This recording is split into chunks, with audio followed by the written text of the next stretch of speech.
Hello my friends, my name is Lindsay and I run the blog Books for Christian Girls, and welcome back to the little corner of the internet where I talk mainly about Christian fiction. Today is a recent reads.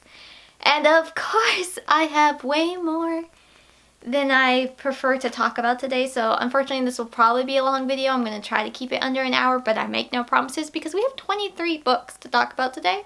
I have Christian fiction, I've got clean fiction, I've got fantasy, Christmas, non-fiction, historical, Kindle Unlimited books. I've got lots of books, and there's going to be timestamps down below as always, and I'm going to rank these from lowest in the genre to highest in the genre so we can hopefully end this video on a good note. I'll have all the links down below for content reviews linked down below as well. And now we can get started. Let's go. The first category for this video is a genre that is very rarely talked about on this channel, and that is nonfiction. I read Before Your Tween Daughter Becomes a Woman by Robin Jones Gunn and gave it 4 stars.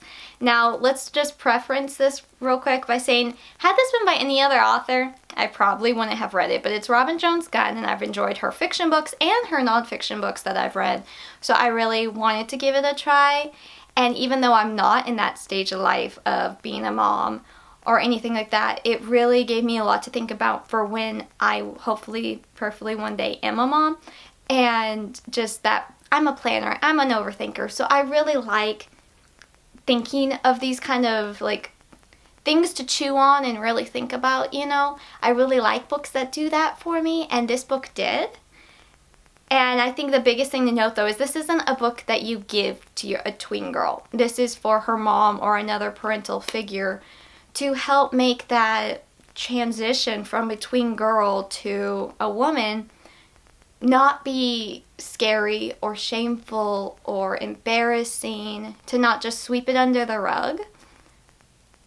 It's about honoring God's design, and that was a really well done topic. It wasn't scandalous in my opinion. It made me think a lot about like when I was going through that age, like 10 plus years ago. And now how I'm in my mid-20s, and I know it's all healthy and normal and natural for those changes. But I was so embarrassed when I was younger. I was so embarrassed. And I think that really had to do with the media I was consuming at the time. Because I was reading a lot of secular books then, and a lot of like Disney Channel shows where they made fun of it or they made light of it. And it warped my perspective in a way I wasn't. That looking back, I'm like, oh wow, that really altered my opinion on this topic. So it was really interesting to read this book from a Christian perspective, and just the tips and everything. I don't know, it was a very sweet book. I think it was really neat to see the emphasis on a mom or a parental figure being that safe place for those hard and awkward questions, because it is so easy in today's world for a girl to just go online and find out her answers to whatever. But the answers she finds most likely will not be lined up biblically, and they're also not be coming from someone who truly cares about her, and they have the potential to warp her. So it had that, like, you are in this position. This is a child whose life you are directly involved in, whether it be your child, grandchild, niece. It's really just for girls. It had that's an important honor that the Lord has bestowed on you. And what you say in this generation will affect the next generations. And I don't know, I really loved thinking of that and all of that. I have a big write-up on my phone because I was anticipating to film this video 2+ months ago. So this is why there's so many books. But my mom broke her wrist, so she's thankfully doing much better.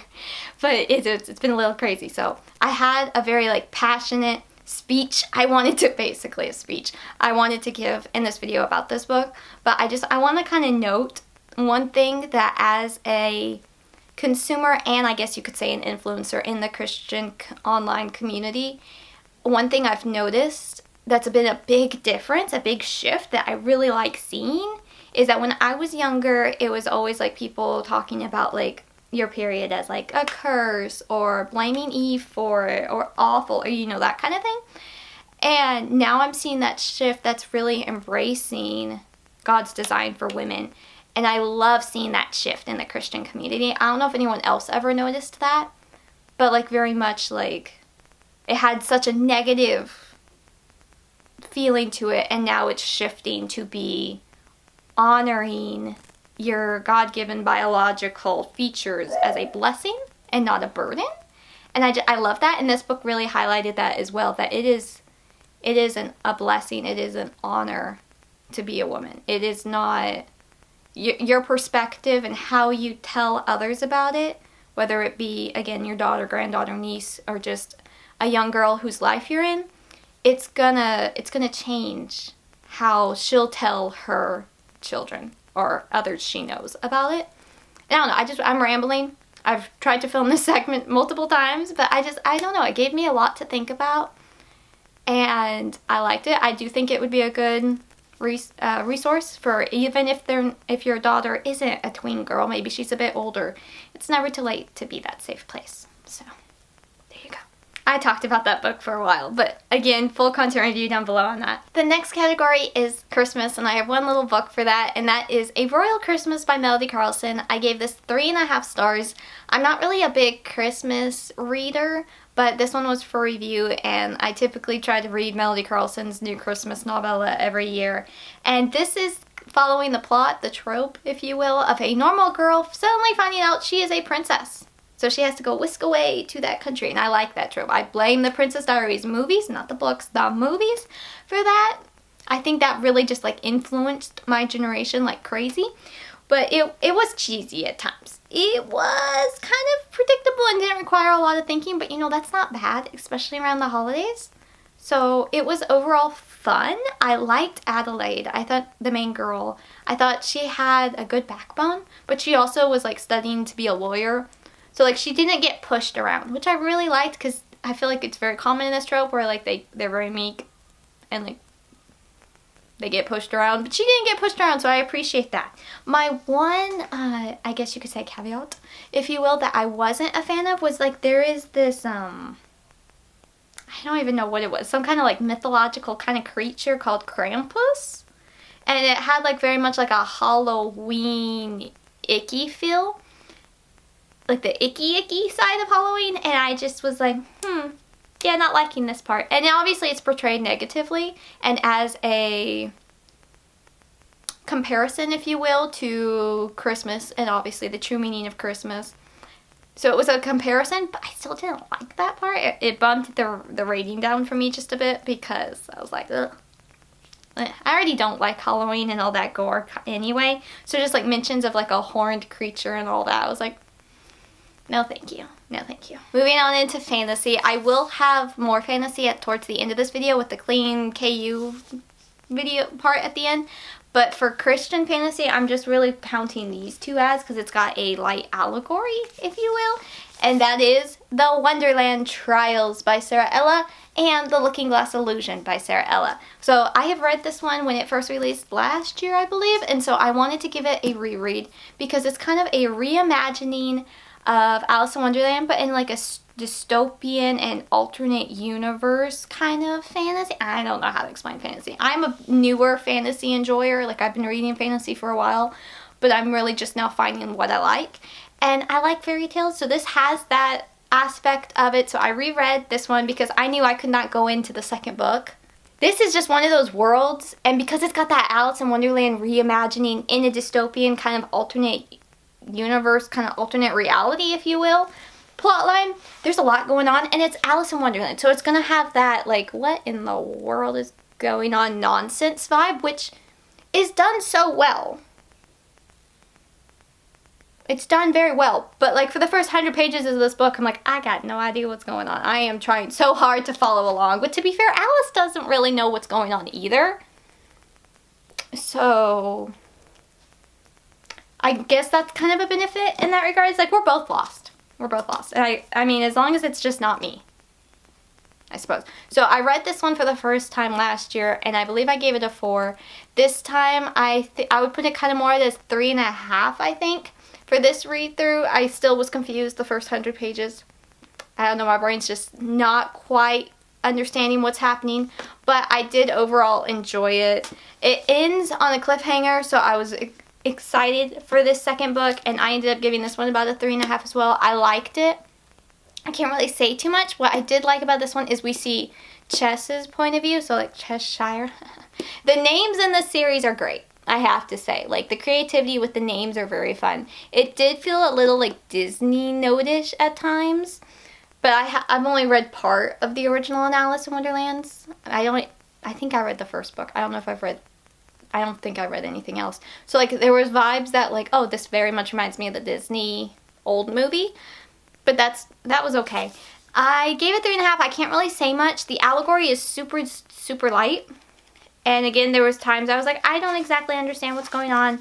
We have a map, though. That's always cool. We see Cheshire's point of view in this book as well, which was good because I didn't like him at all in book 1. I didn't like him. I was like, this boy needs to go away. He is this.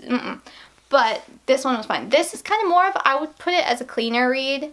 There is an allegory that you can tell, like, the author is a Christian, obviously, and get that little bit. It's not really so much about, like, a good versus evil or that kind of thing. It's more about choosing what to believe. So it was a different type. I'm rambling. I'm so sorry. I don't know how to explain fantasy books.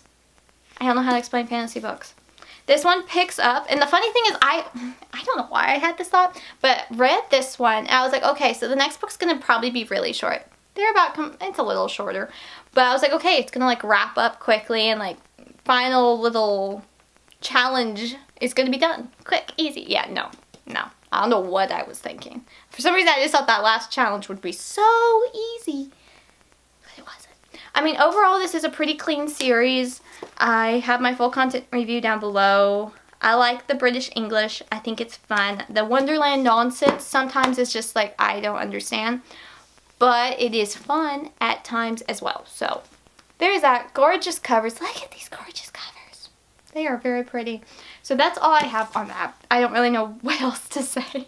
Okay, and then for the mystery category, I finished off the Secrets of Mary's Bookshop series. And because these are very like easy reads, and when we were in the thick of my mom healing from her broken wrist, I was able to just like read one over the course of 4 or so days. So I read Cooking the Books by Vera Dodge. I gave this one 3.5. Digging Up Clues by Kellyanne Riley, I gave 3. Shady Characters by Susan Page Davis, I gave 3. Hidden Meaning by Elizabeth Adams, I gave 2.5. And then the last book of the series, Mixed Motives by Kara Putman, I gave 3.5. So this series you don't have to read in order. I personally prefer to read them in order. They're written by different authors though, so like typically no events are mentioned or correlated from prior books, so you don't really miss much. It's kind of, I would almost say, similar to Nancy Drew in that way as like a mainstream comparison. Cooking the Books though, there is a lot of money missing from the church randomly, and Mary gets involved to help solve what happened to, I think it was 50 grand? Yes, 50 grand. So, we gotta figure out what's happening there. Digging Up Clues had to do with buried treasure, and I'm always there for a buried treasure plotline and all that kind of stuff. Shady Characters, Mary's friend Henry is attacked and put into a coma, so it was like, oh my goodness, that's a little intense for a guidepost mystery, but she's gotta go figure out who did it.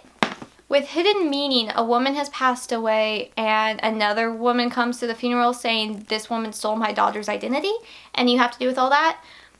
Personally, I really did not like how Mary handled something at the end, and I believe I talked about it in the spoiler section in my review, because I was not okay with how she handled that personally.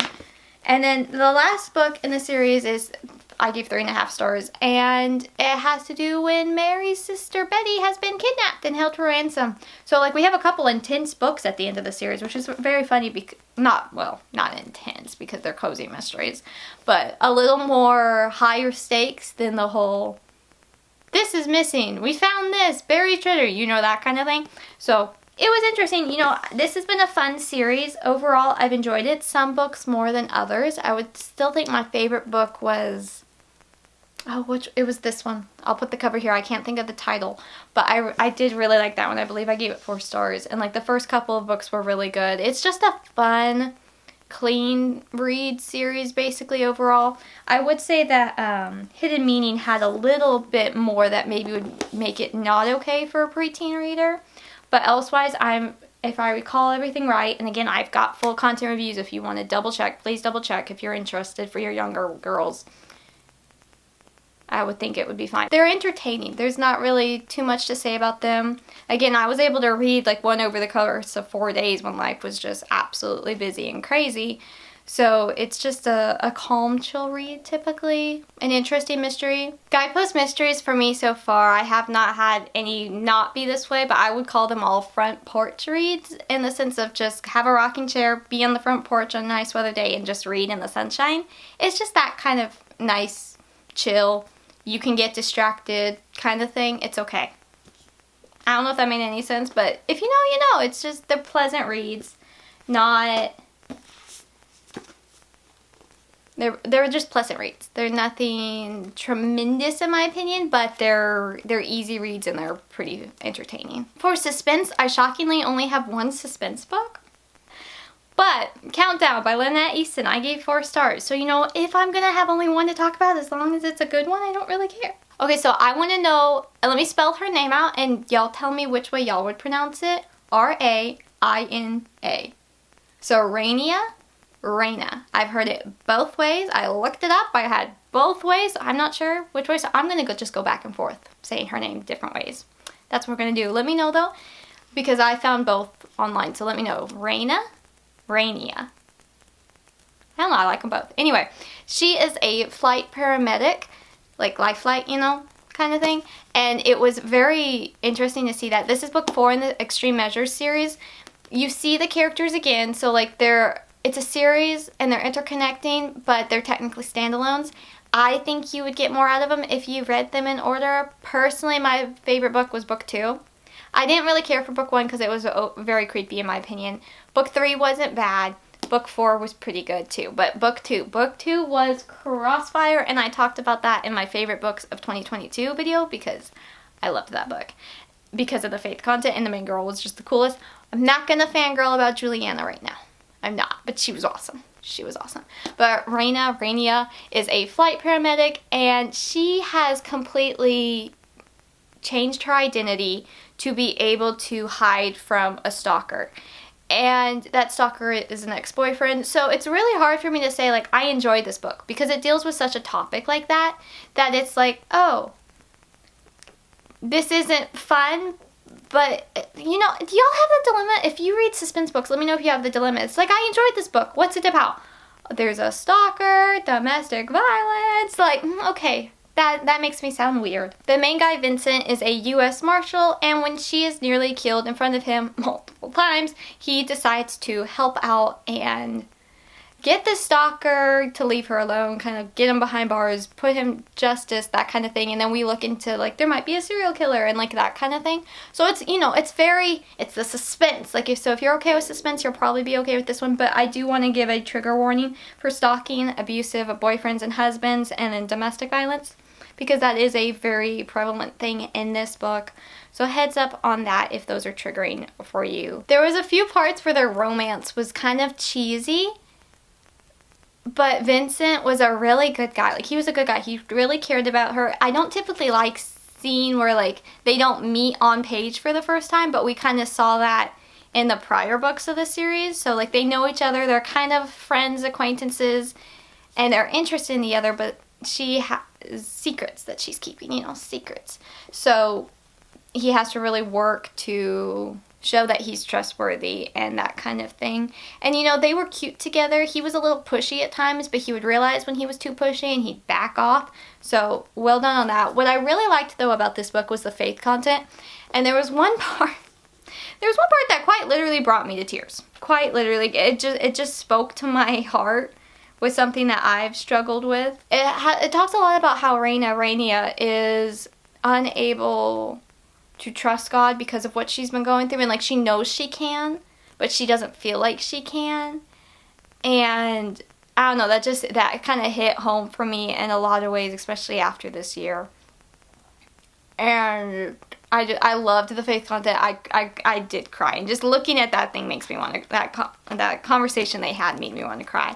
And I just loved how, like, he was constantly encouraging her and they were constantly discussing, and I don't know, it was very well done. I have to say this series is definitely, I would say, my favorite from this author thus far. I still have to read her military one, but elsewise, and a couple of her older ones, but I've read a lot of her newer books, and I would say this series has been my favorite, even if I wasn't the biggest fan of book one, because the faith content in the second book and this fourth book has just been really well done. I don't really know what else to say about this one besides that. It's been a good series. It was kind of bittersweet at the end, but like that epilogue was just great. Well, the final chapter, was it the epilogue or chapter? Epilogue, yeah. The epilogue was precious. I was very happy with that epilogue. So, you know, good series. Purple Spine. I know exactly where it's going on my bookshelf, so yay. I don't want to talk about this next book. The next category is contemporary. And I don't want to talk about this next book, but that would be You Belong With Me by Tari Faris, maybe is how you pronounce the author's name. Okay, can we look at this floral spine, y'all?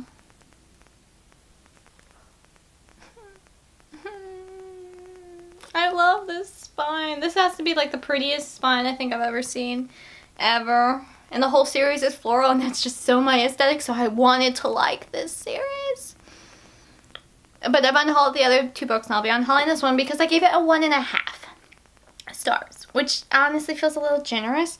I am not doing a full content review of this book. I did a very passionate review on Goodreads, because here's the thing. It's Friends to More, which that is so my genre. I love that genre.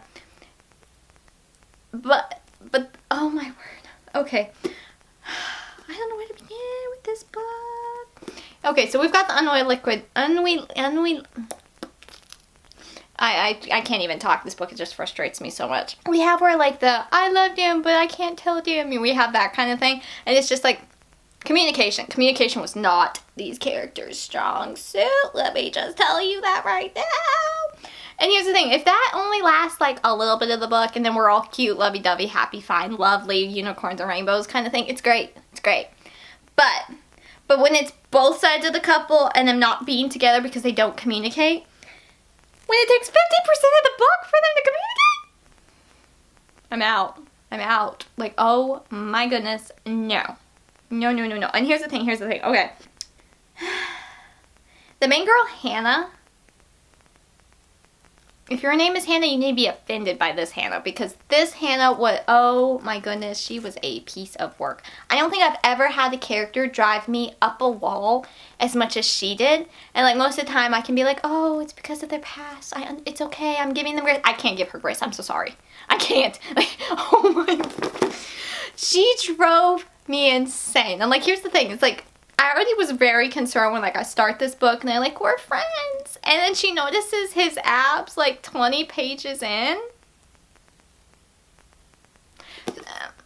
Okay, so like we have a lot of detailed kisses and ridiculously major lack of communication and me wanting to smack Hannah like all of the time. So like here's all that. So take that away. What's left? The good parts are the foster care awareness. And like a lot of great faith discussions by a side character that I guess will be in the rest of the series. And the beautiful spine. That's the good part. But here's the thing. The detailed kisses and the insane lack of communication and keeping secrets for the other's good.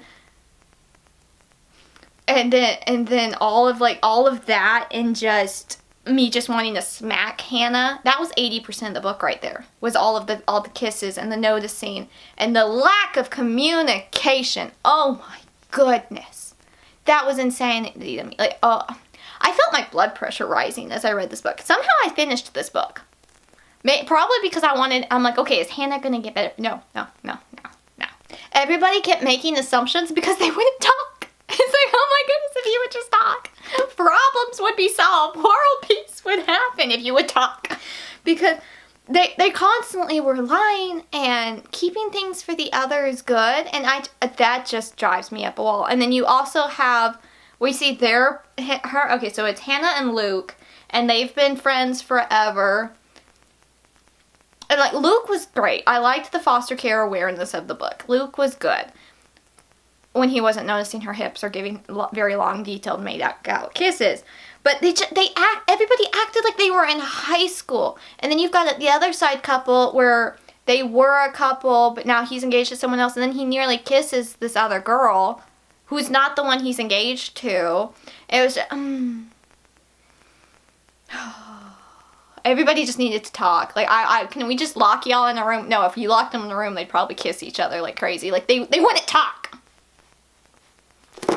It hit me in the feels because of, like, Luke's story being a foster care kid. And, like, I really appreciated that. But it also hit me in the feels in an anger sort of way because communication? What communication? Personality? What communicate? What personality? Look at her hips. Look at his abs. I did a very passionate review on Goodreads that I ask you to read if you're interested in this book, or you just want maybe just laugh, because I'm very passionate in this review because they wouldn't talk. And, like, here's the thing. It's like 3 out of 4 of the main characters have walked away from their faiths with God, and it's very obvious. And, like, the funny thing is Hannah even thinks about that at one point. That's like, oh, maybe if I was talking to God, my life wouldn't be such a mess. It's like, oh, no joke, Sherlock. Like, yeah, maybe. But you don't communicate to humans, let alone God. So there's that. Oh my goodness. Just the sneaking around and the keeping things from the other. For the other's good. I could totally write off this book because I liked the ending of it and say, like, oh, it was fine. It was fine. I liked the ending. Well, with Luke's parts, I liked Luke, but again, we all need to talk, people. We need to talk. Like, what you keep doing with your mouth is kissing. What you need to be doing is talking. Here's an idea. Crazy idea for you. And the faith content was great and by far the best part of this, but I can't ignore the heavy kissing and other content concerns and the talking about sleeping around and just things like that. But the spine is gorgeous. The spine is gorgeous, and that just drives me. This cover makes me just cringe so much. But the spine is so pretty. But whoop, there it went, because, yeah, no, I can't do that. I can't do that. Just, ugh. I didn't like her. I've never had a main character annoy me as much as she did. Never, ever, have I ever. And please, Lord, don't let there be a worse, because I can't imagine. I don't think I can handle that. I kept reading for character development. Yeah, alright, moving on. The next book is another one that it's not getting much better. I gave 2.5 stars, and that's The Lost Manuscript by Mollie Rushmeyer. I read another book by this author, I always mess up the title, The Bookshop of Secrets, which dealt with human trafficking, but was done, overall I enjoyed the story. It was done pretty well in the sense of, like, not giving a lot of the content of that topic. And, like, had to do with the mysteries and secrets of a bookshop. So, you know, that's kind of fun. So I was interested in this book. This book, though, dealt with a married couple that have separated, or were in the process of separating. And that's not really my thing already, number one, to read about. But, again, communication. Communication would solve problems, people. Typically, when it's following a married couple, even if they're split up, you know, by the end they'll probably get back together, especially in Christian fiction, which is fine. I don't mind seeing that. But the problem I typically have with that is there's typically added sexual content, and in this case, there actually really wasn't. So that was pleasantly surprising.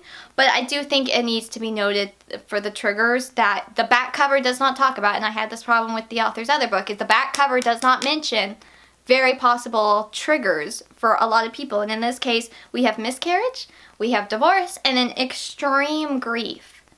And that's not mentioned. Like, I can't imagine being someone who's gone through a miscarriage recently and then read this book to try to get away from my reality, try to distract my brain from reality, and then I read a book that has that, because the back cover doesn't say that. That just makes me so upset that publishers are doing that still nowadays.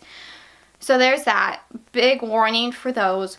And it's not really a secret because it's revealed pretty quickly that part of the grief is because of the miscarriage. And then we also have a missing grandmother. And, you know, here's the thing. They are both nerds. We have Ella and what was his name? Alexander. Aloria? Aloria maybe is how we pronounce her name? I think he called her Ellie. She called him Alex. I'm going to do that because their names are mouthfuls otherwise. So they are both history nerds. And when I say nerds, they are professors. So they get paid to be nerds. And she specializes, I think, in medieval time period or Viking. And he's the other one or something like that. I don't remember anymore. But so they've kind of split up. And her grandmother also was in that field and trying to find this lost manuscript. Hence the title. And apparently it's like the best thing since sliced bread. I don't understand it. I'm sorry. Like all of that history, Viking, medieval stuff, which was a lot of this book, was lost on me. Because I just don't have interest on that kind of thing. And maybe if you did, you'd be like, wow, this is fascinating. I was not that way. The problem I really had with the manuscript stuff is like they would finally be having an important discussion. And then something would happen with the manuscript and whoop, their mind, they just like ended conversation in the middle of it. Important conversation. Would be healthy to be having this conversation and whoop, no manuscript. So the manuscript was very much, it felt like their main focus and an easy out for them. Because they didn't want to discuss hard things, which I'm like, you're married. I mean, technically you're still married. You haven't signed the papers kind of thing. So, here's my thing. Another thing I think that really bothered me in this book is like when I've read a lot of romance books, okay? In Christian fiction, I've read a lot of them. And typically at the end of books, I can be like, oh yeah, this couple would still be together and like when they're old and gray kind of thing, like healthy. I can't say that for these two, and that's just because of how things were revealed. And I feel like they really just needed like a good, strong in their faith Christian counselor to guide them through what they were going through. But instead, they're getting, like, little bits of tidbit wisdom from her hippie best friend. And, I mean, they were decently solid nuggets, but I feel like they wouldn't have lasted long. Like, they needed counseling from a Christian perspective, in my opinion. Because I don't know if they truly would make, like, I don't know.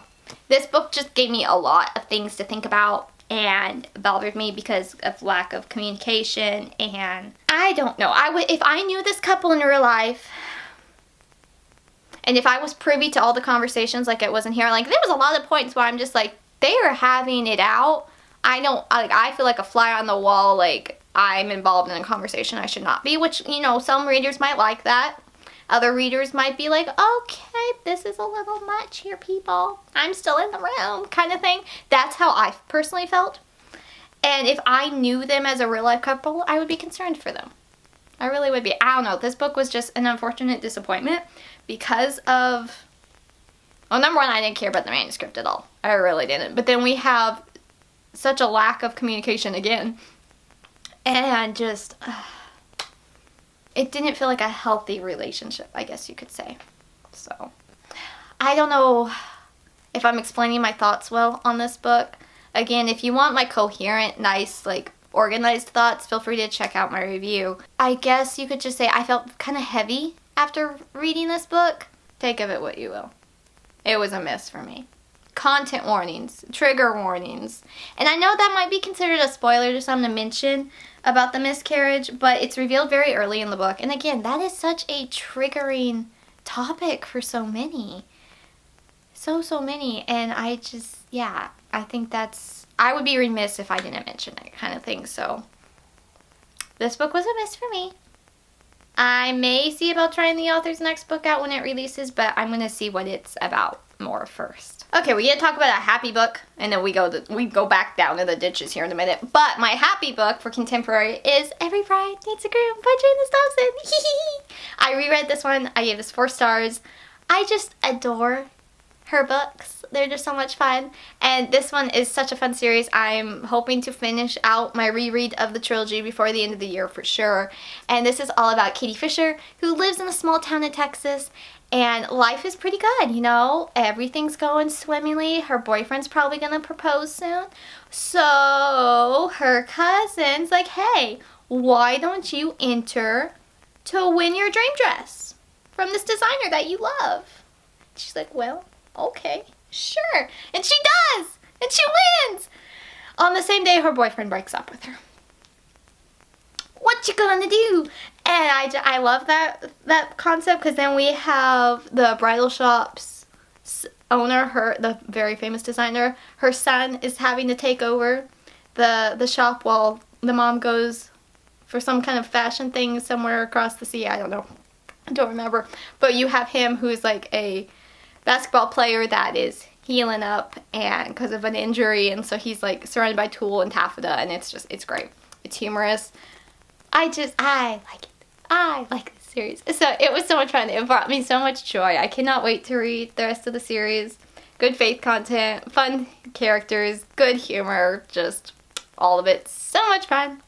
So much fun. Here's the thing. When I like a book, it's just like happy, lovely, wonderful. I can give it to you in like a 2-minute spiel. If I love a book, I'm incoherent thoughts, typically. But if I dislike a book, I'm also incoherent thoughts. So there's that fun fact, but really enjoyed this one. Again, really enjoyed it again. For the historical genre, the first book I have is The Tutor's Daughter by Julie Klassen. I gave this book 2 stars. And the main premise is that she is the tutor's daughter and she helps teach, and there's of course 2 older sons, and one of them she's really liked. The other one tormented her to pieces when he was a student at her father's school. So, rivalry there. So that's the main gist of the story. Personally, there was some heavy kisses in this one, in my opinion. And I also really, really, really, really dislike when the characters think they're gonna die, so they give into their feelings and kiss the person. Because they're gonna die. They think they're gonna die. But this is Christian fiction. They're not gonna die. In this case, it was a lot of kissing because they thought they were gonna die. They're confessing their feelings. And I'm just like, wow. And then they make it and it's fine, kind of thing. So, it was a mess. I don't really want to talk about it anymore. Next book for the historical genre is A Proper Pursuit by Lynn Austen. I gave 3 stars. This is a chunk of a book. Like, it doesn't look that chunky on here, but it's like, what? Over 400 pages. That was a lot. And here's the reason why it was 400 pages. She's got 4 suitors. Girl! And here's the, okay. So for being so thick, this ending was very abrupt, and I'm not happy with that. But here's the thing. So Violet is going to go be with her grandmother and 2 great aunts during the Chicago World Fair in 1893. And she also has the mission, if you will, to try to find out about her mother, who she never knew. And so that's kind of the whole mystery. But then she also gets roped in where, like, there's a guy from her hometown that her father's pushing. And then her grandmother's like, oh, look at this reverend boy. Isn't he a sweetheart? And then you've got her aunt that's like a suffragette that's like, you don't need a man. And then there's a guy who she thinks is a thief. But that's the one her heart... y'all, the romance in this, I was just like, this is... interesting. This is interesting. So, and then wait, that was only 3. There was somebody else. Who was the other one? Herman the Boar, which is from her hometown. Nelson the Rich and Handsome, that her one aunt. Oh, that's right. It's the 3 great aunts and then the grandmother. So you've got Herman the Boar from her hometown. Nelson the Rich and Handsome, that one great aunt's pushing. Lewis, the sold out evangelist that her grandmother's pushing. And then Silas, the shady salesman that makes her heart flutter. Yeah, you already know my thoughts on him. But it's, of course it all works out at the end because, you know, it's a fiction book. But it's just like, girl, you're falling for the guy that makes your heart flutter because he's dangerous. Like, what message are we sending to teen girls who read this? Just have that question. And here's also a thing. Because we see so many, so like her grandmother helps with the poor and is in the evangelist circle. But then you've got a great aunt that is a suffragette and in that kind of circle. And then you've got another great aunt that's like rich and like married above her station and like the parties and the balls and all that kind of stuff. And then you have her other great aunt that was a sweetheart. She was the only one. But like everybody is trying to teach her and mentor her and alter her perspective to their view. And she kind of goes with that each time. So she's just felt very moldable and very, I don't know, a lot of different things were discussed and she's like, oh, I can see that. I don't know. She didn't really have her own opinion, and that kind of bothered me a lot. Because of that she never had really her own opinion. It was what others are telling her kind of thing. I don't know. This book was not my favorite. I personally don't recommend it for teen girls because of how wishy-washy Violet felt. because of that and all the suitors. Like, we don't need 4 suitors. We don't. I think we were trying to compare the different lifestyles and all that, but I don't like the fact that she's going for the guy that's making her heart rush because he's dangerous and somebody her father would never approve of. There might be a reason why he doesn't approve of them, but yeah, okay. I don't want to talk about this one anymore either. I'm done. So the last book I have to discuss for the historical genre that I do want to talk about is The Legacy of Longdale Manor by Carrie Turansky. This is an author I have been a fan of for 10 plus years, so I've always looked forward to her books. I actually just finished this book last night, so it's very fresh in my head, which is nice, because some of these I read 2+ months ago and it's cobwebs dusting off my brain to remember them. But this one, I did enjoy it. I gave it 4 stars. And it is a dual time period novel, so like I'm putting it in the historical genre, but it could have been in the contemporary. But it's set in 1912 with Violet and Ian, and her father is he passes away in the first chapter of hers, so like take that what you will. And the back of the book I think says she's grieving, so I'm not going to count that as a spoiler. If somebody told me that, I wouldn't be upset because I wouldn't think it's a spoiler. Hopefully you feel the same way. But her father was a very popular Christian speaker, and then secrets have been revealed that maybe he wasn't who he always said he was, and maybe things were happening. So we have her with trying to figure out about can she trust a guy, and then we got Ian, who's a pretty good guy. And then in the present day, we have Gwen and David. And Gwen is a antique appraiser and comes across Charlotte's journal. So it had that kind of like interconnecting kind of plot line, which is always good for a dual time period novel. And so we have Gwen, who has never known her father, and is also trying to find out about her father, and then David is trying to renovate the Longdale Manor, which is partially where the historical time period is set through. So again, it's got the connecting things, which is very common in a dual time period. I'm not typically a big dual time period fan because of the jumping back and forth between the time periods, and I typically prefer one time period over the other, if you will. And that was kind of the case in this one, because I would say prefer the historical the historical time period a little bit more, but I liked Gwen pretty well as well. David needed work, but the number one thing I love about this book was the faith content, because this author just writes it so well and so natural and so inspiring that just is so lovely to read about. It reminds me why I like her books. And I think it was with her other book, Across the Blue, I mentioned in a video, I don't know what video, it was quite a long time ago, where if you're in the Christian single girl influencer world, you've probably seen that diagram of a triangle, and it has like the couple at the bottom,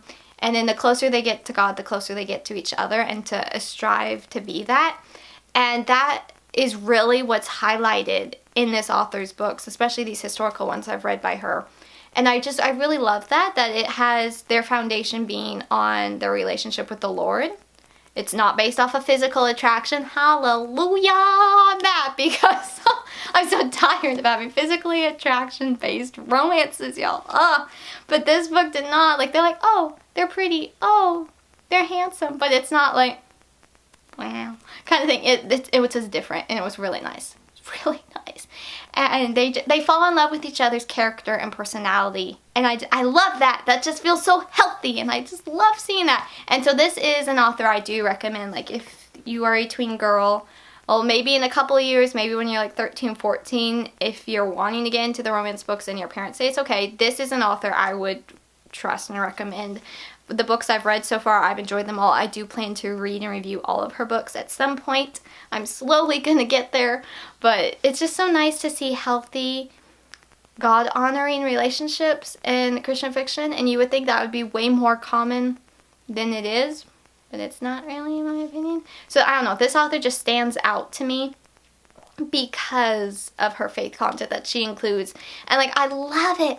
I love it so much, because all the characters pray for their relationship before pursuing the other. And I love that, and it just has the guy as such a leader and such an encourager and just such a godly guy, and it's lovely. It is just so, so lovely to read about.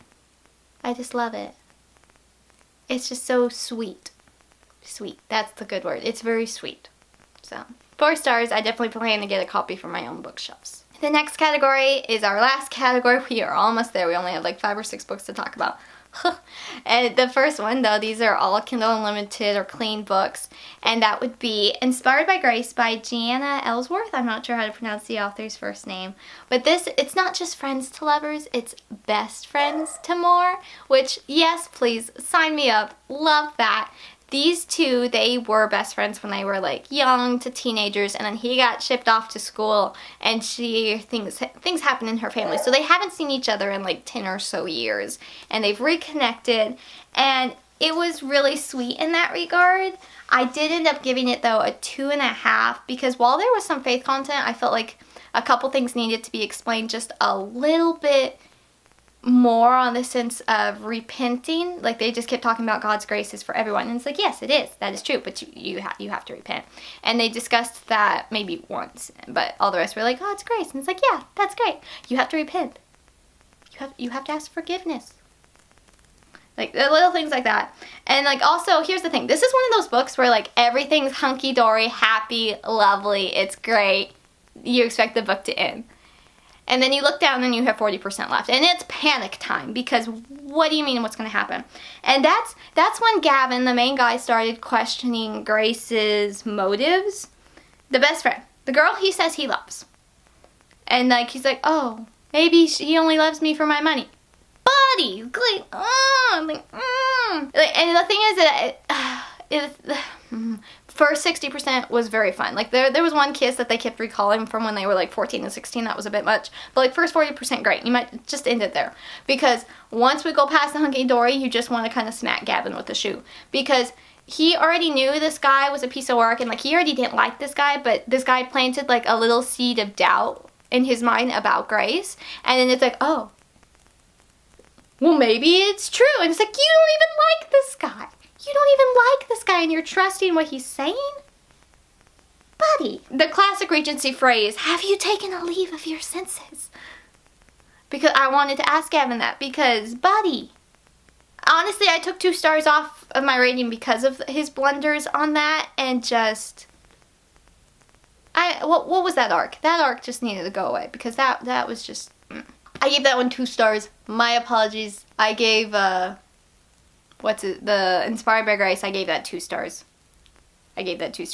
This one, The Barnyard Princess by Catherine McDonald, I gave 2.5. And this is kind of the Princess and the Frog? The Princess and the Frog kind of retelling, in the sense of, though, the main girl, Elodie, is a princess. She is the 3rd princess, though, and the fairies were kind of, that were going to give her a gift, you know, like Sleeping Beauty, like Here Comes Merryweather and Flora and Fauna. That's not their names. Flora and Fauna? I don't think that was right.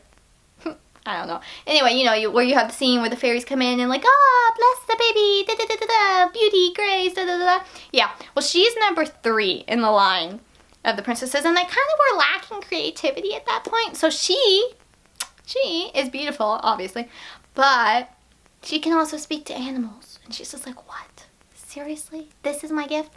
But it all comes for a good use when her nemesis, not really her nemesis, another kingdom's prince, who she's known forever, that's just a bona fide little twerp that's tormented her for years, when he gets turned into a frog. And so, of course, she has to help him, which, you know, their banter was really good. I have to say, I smirked quite a bit. The problem I had was the ending, and I've got to be vague because of spoilers, but basically the person that was responsible for turning him into a frog didn't really have, like, there was no, we just got a delivery, so Daisy's gonna go crazy for the rest of this video. I can't do anything about it, I'm so sorry. This is what she does. She is a guard dog. She guards, even from packages from the guy we've had multiple times before, so it's fine. But the person that was responsible for turning the main guy into a frog, there was really no punishment. They were even rewarded because they had to do something else that did, you know, save from an actual war happening. But they were the reason they were in this place. This all was happening in the first place. And I wish that would have been mentioned a little bit more. Because I was like, where's the justness in this? So, take of that what you will. It was a fun, little entertaining read. There was a few content concerns that I have listed in my review, but I mean, it wasn't bad. I gave it 2.5. Okay, this video is going to be chaotic now. My dad's coming home. The dog's barking at the delivery guy. We're just going to go with it. We're going to keep going. I apologize. It is what it is. The next book I have is Manor for Sale, Baron Included by Esther Hatch. I gave this book about 4 stars.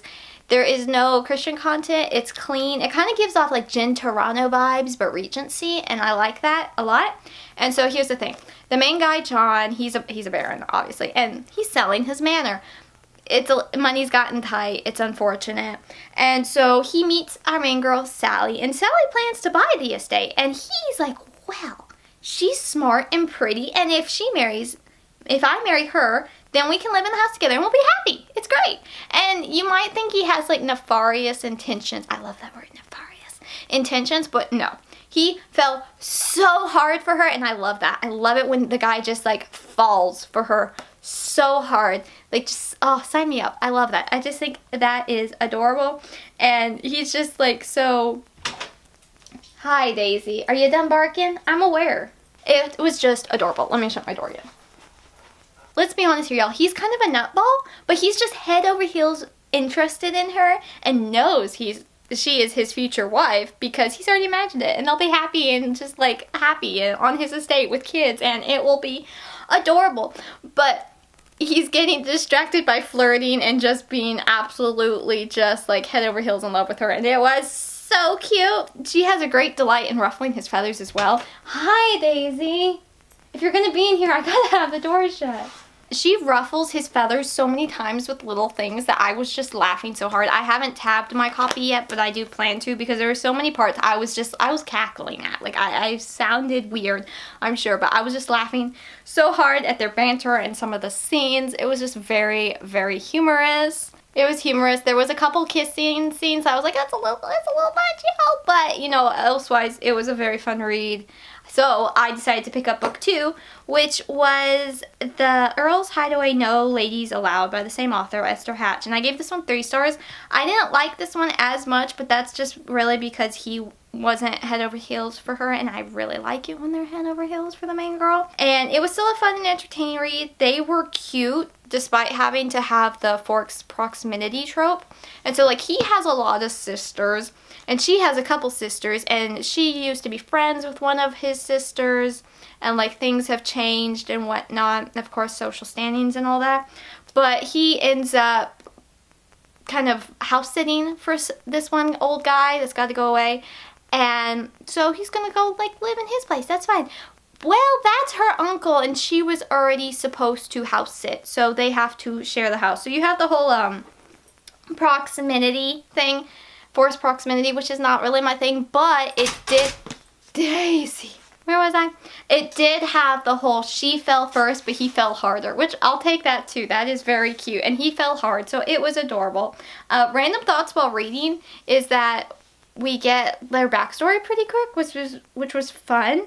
And then she writes really good ballroom scenes. This author, like, I'm very interested in reading her other books. Some of the romance stuff was a little bit much, but there was Darcy lines of perfection in here. Like, there were certain ones I was just like, oh yeah, you're written by a woman, kind of main lead. Like, it was great. It was great. So, you know, I enjoyed it. 3 stars because of some kissing, and then the angst at the end about did me in. Like, I was just like, I can't take this anymore, people. But overall, it was fun. I would continue the series as they release, but I don't know when the next book's releasing.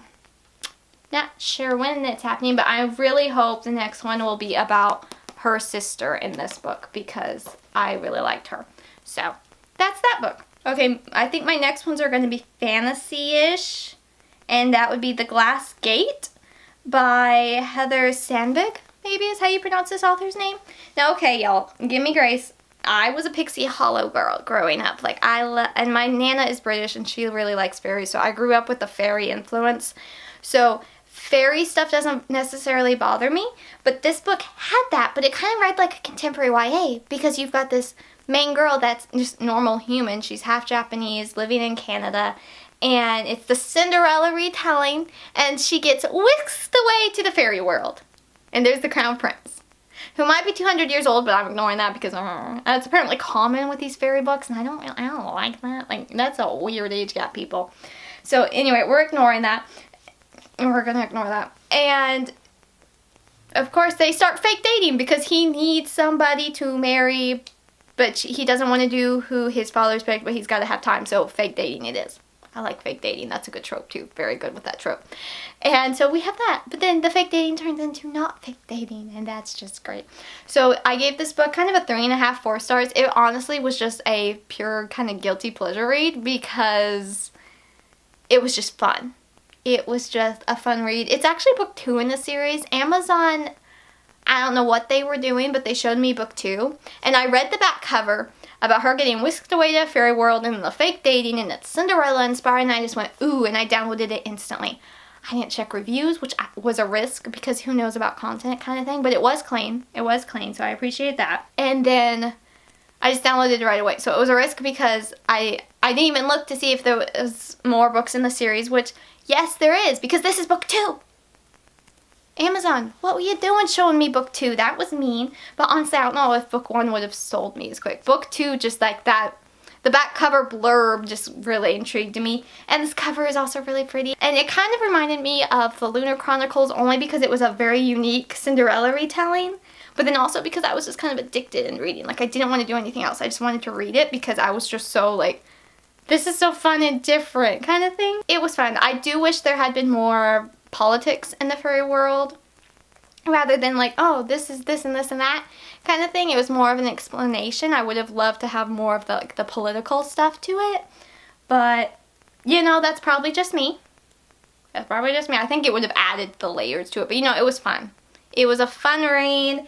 It was not perfect, no, but it was pretty clean. And again, I've got main content listed in my review, but it was fun. I'm definitely going to see about the rest of the series. I don't know if I'll like them as much, but this one was fun. The next book I have is Mechanical Heart by Sara Pennington. This is, I would call it clean fiction, but there is mentions of a god that you could definitely tell is our Christian god because there are scriptures referenced, but he's called by a different name. And it's because it's a steampunk fantasy kind of world, so I don't know whether to classify that as clean fiction or Christian fiction. I'm putting it in the clean fiction thing, but that's what it is. This is steampunk, though, and it's a very, very loose retelling of Rapunzel. And it's in the sense of that this girl is kind of that part robot, cyborg, not robot, but cyborg kind of thing. So you, again, Lunar Chronicles kind of feel to it in that regard. But she is trapped in this clock tower and maintains it, and that's all she does until the crown prince sees her, and he's like, wait, there's not supposed to be anybody in the clock tower. What's going on? And then, oh, you're being held captive? Oh no, who did this kind of thing? And here's the thing, no romance. So take of that what you will. If you like that, that's great. I was a wee bit disappointed when I got to the end and there was no romance. I was like, oh.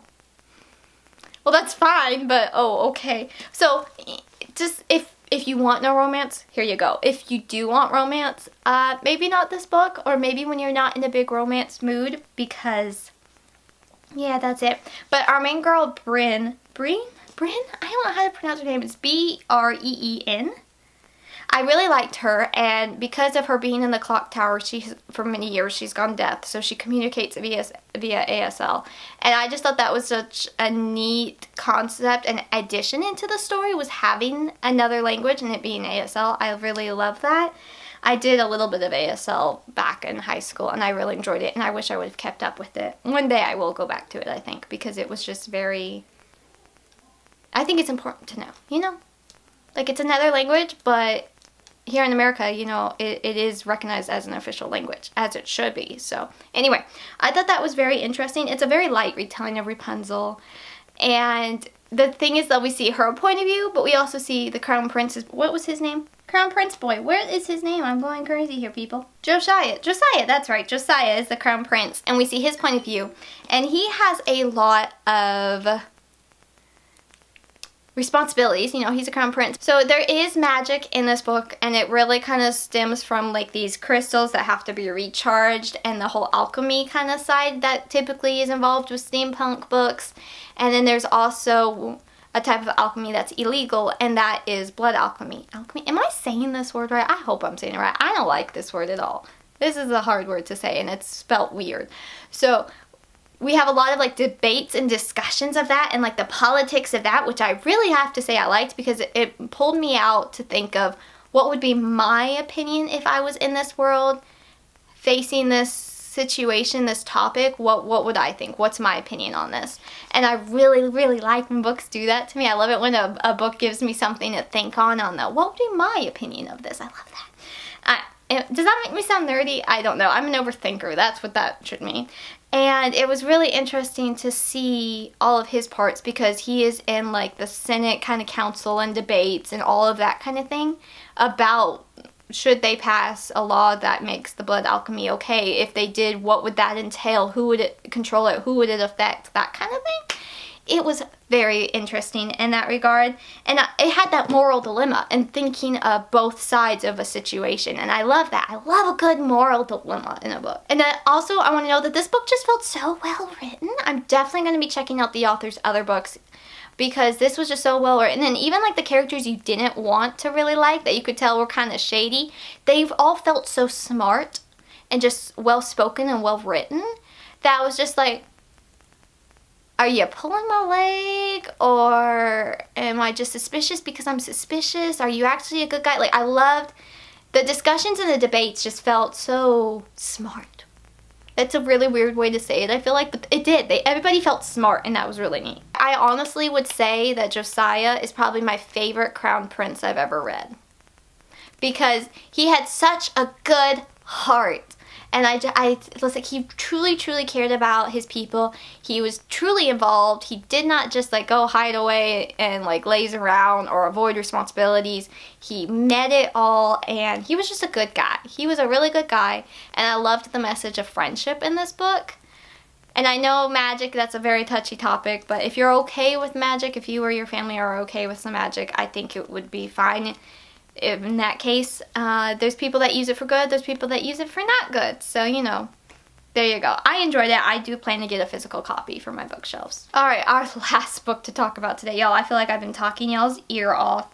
But this next book was a reread, and that was The Reluctant Godfather by Alison Tebow. This is just a short little like 100-page book, and I reread it because I'm going to finally finish up the rest of the series, or catch up to what's been published. And this is all about Burndy, who is a reluctant godfather. And I've been wanting to reread this book for so long, and Celestia recently reread it, and I was like, oh my goodness, yes, I want to reread that book too, because that was such a fun book. Maybe it wasn't recent, but I'm so behind on my watch later list. It was recent for me. It might have been quite a few months ago. But the author also posted the cutest art from the series. I'm obsessed. I'm obsessed with how cute this is. I will link it down below. She did one for this book, a couple for the characters in this book, and then one of her other books that's on my TBR. And I just keep finding myself going back and looking at these pictures because they are adorable. Adorable, I say. So you have Burndy in this book, and he is a very reluctant fairy godfather, and he has 2 charges, wards, whatever you want to call them, under his care, and that it would be Prince Colin, who's got to find the queen here, and then you also have the poor young Ella, who's being mistreated by her family, her stepfamily. It's a Cinderella retelling, but from the reluctant godfather's point of view. Sign me up, y'all. Sign me up. And so Burndy gets the great idea that, hey, he can have more time for baking and get these 2 off of his plate if he puts them together. But is it going to work out that way? Is it? I don't know. Well, actually, I do know because I've read it twice now. But is it going to work out the way he's thinking? I can't say I don't know because I do know, but it was so cute. It was so cute. And I honestly had totally forgot how it ended with this reread. So it was so much fun to reread and go, like, I totally forgot. I totally forgot, which my poor brain is just overwhelmed, I think. But it was so much fun. So it was almost like reading it for the first time, but like I smirked, I laughed. He is very sarcastic and entertaining. He doesn't really want to be a fairy godfather, but it is what it is, but then things happen. So now I get to continue on with the series, and I'm so happy to finally be able to continue on with the series because I have such high hopes. So those will be talked about in another one, but I bumped this book up from a 4-star to a 4.5 with this rating. So there we go. Alright, my friends, as I get our stack of books ready, that was a lot of books. Wouldn't you say 23 books? And, you know, there was overall not bad. Not bad, I feel like. I'm going to try to focus for the rest of this year really on books that I own. At least that's the hope. But I've got a pretty decent stack right here. And, you know, I'm pretty satisfied with that. Here we are. So, like, Mechanical Heart, I'll be getting a physical copy of. And then, what was the other one? Oh, Longdale, The Legacy of Longdale Manor. I'll unhaul a few of these as well. I think I'll unhaul probably 3. Yeah, I'll unhaul 3 of these, but there we go! Ta-da! So that is it for this video. Thank you so much for watching. I hope you enjoyed it. I hope you enjoyed your little maybe break from whatever else you were doing because I know I talked way too long. Sorry about that. But I hope you enjoyed this video. If you've read any of these, please let me know. If we have different opinions, that's okay. Just let's be kind, as always. And I will see y'all next time. I'd love to know if any of these caught your interest. This is fun. This is just so much fun. But there we are. Those are all my books. I've read quite a bit. 23 more books. And we still have a little less than 100 days left before the end of the year. As of the time I'm filming this. This video is probably going to be late. But anyway, I hope you enjoyed this video. I feel a little hoarse now, I'm not going to lie. But I will see y'all next time. Thank you so much for watching. My next video, if it goes as planned, is going to be one you're not going to want to miss. Because it's going to be fun and might have to do with some of these books too that I talked about today.